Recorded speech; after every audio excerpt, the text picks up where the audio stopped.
Hello বন্ধুরা, welcome to my channel. আমি রনিতা। বন্ধুরা, আমি আজকে তোমাদের সঙ্গে শেয়ার করব শ্রীমদ্ ভাগবত গীতা থেকে। আজকে আমাদের কনসেপ্ট হলো সুখ দুঃখের অনাত্মধর্মিতা। তো আমি ভিডিও শুরু করার আগে তোমাদের কাছে আমি একটা জিনিস শেয়ার করতে চাই যে আজকে আমি ভীষণ খুশি, কারণ power of inspiration family 800 subscribers complete করেছে।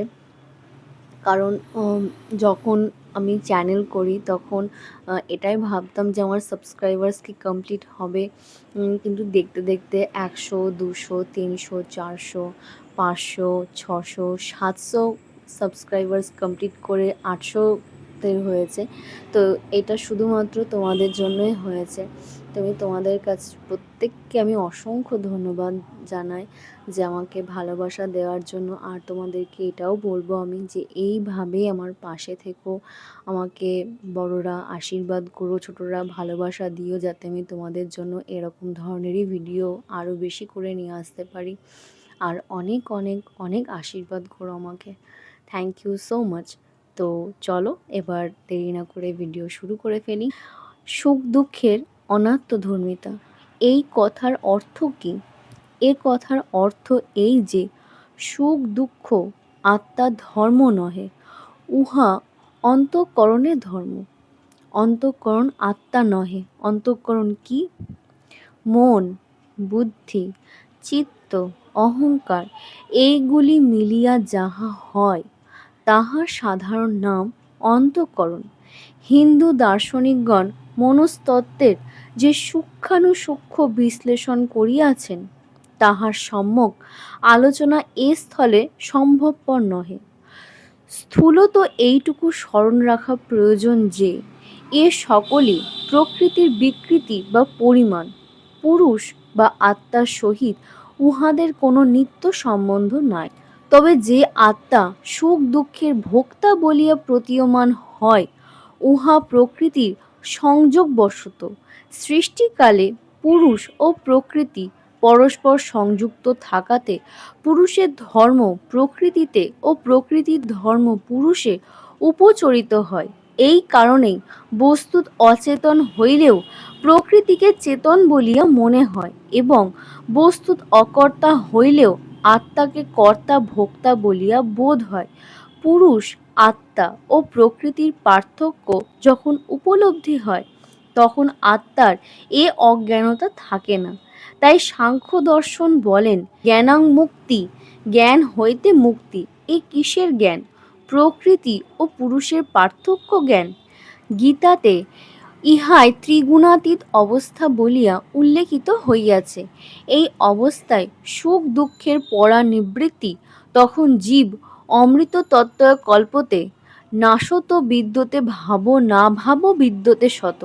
এই কথায় এই বুঝায় যে যাহা নাই তাহা হইতে পারে না, এবং যাহা আছে তাহার অভাব হয় না।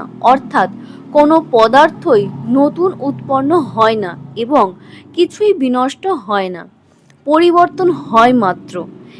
ইহা সাংখ্য দর্শনের একটি প্রধান সিদ্ধান্ত, এবং এই সিদ্ধান্তের ওপরেই সাংখ্যের প্রকৃতিবাদ ও সৃষ্টিতত্ত্ব প্রতিষ্ঠিত। ইহাকে বলে সৎকার্যবাদ।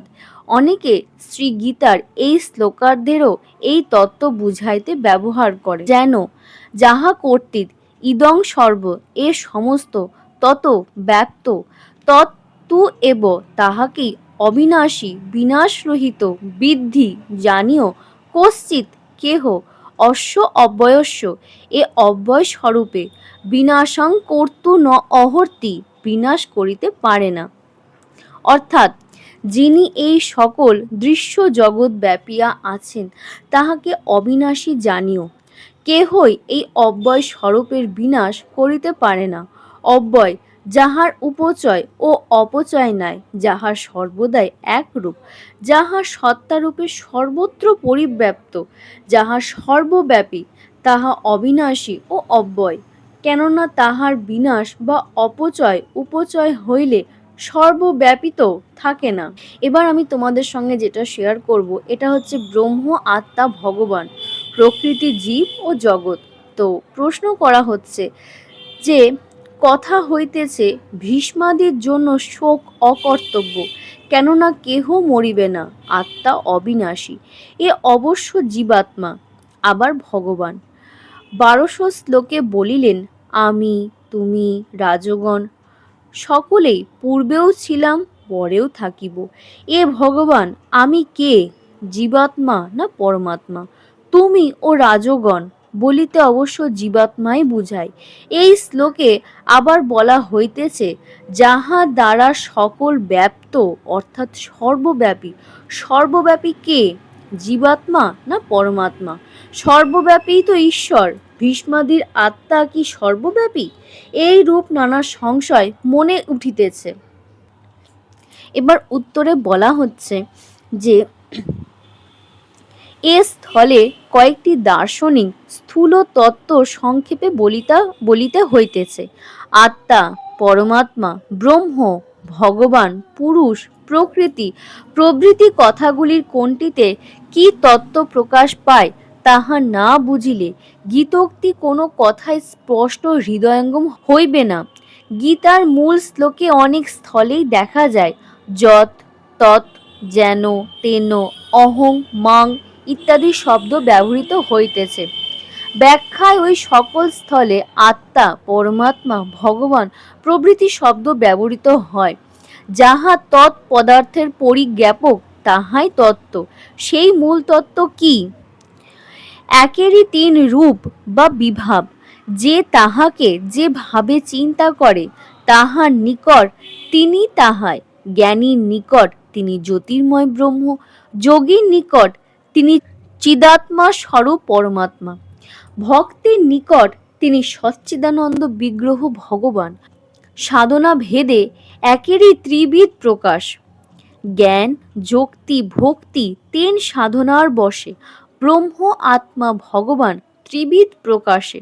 সুতরাং আমরা গীতার ভগবত উক্তিতে যখন অহং অর্থাৎ আমি, মাং অর্থাৎ আমাকে ইত্যাদি শব্দ পাইব, তখন অর্থ সঙ্গতি বুঝিয়া স্থল বিশেষে এই 3-এর কোনো একটি ভাব গ্রহণ করিতে হইবে।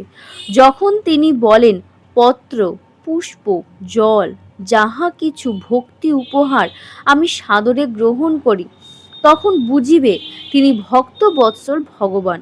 আবার যখন তিনি বলেন যোগীগণ আমাতেই প্রবেশ করেন, তখন বুঝিব তিনি চিদাত্মা স্বরূপ পরমাত্মা ইত্যাদি। আজকের ভিডিওটা এই পর্যন্তই। তোমাদের আজকের ভিডিওটা কেমন লাগলো আমাকে অবশ্যই জানাবে। আর যদি তোমাদের আমার ভিডিও ভালো লেগে থাকে তাহলে অবশ্যই আমার চ্যানেল সাবস্ক্রাইব করবে, লাইক, শেয়ার আর কমেন্ট করতে একদম ভুলবে না। আজকে এই পর্যন্তই, দেখা হচ্ছে নেক্সট ভিডিওতে।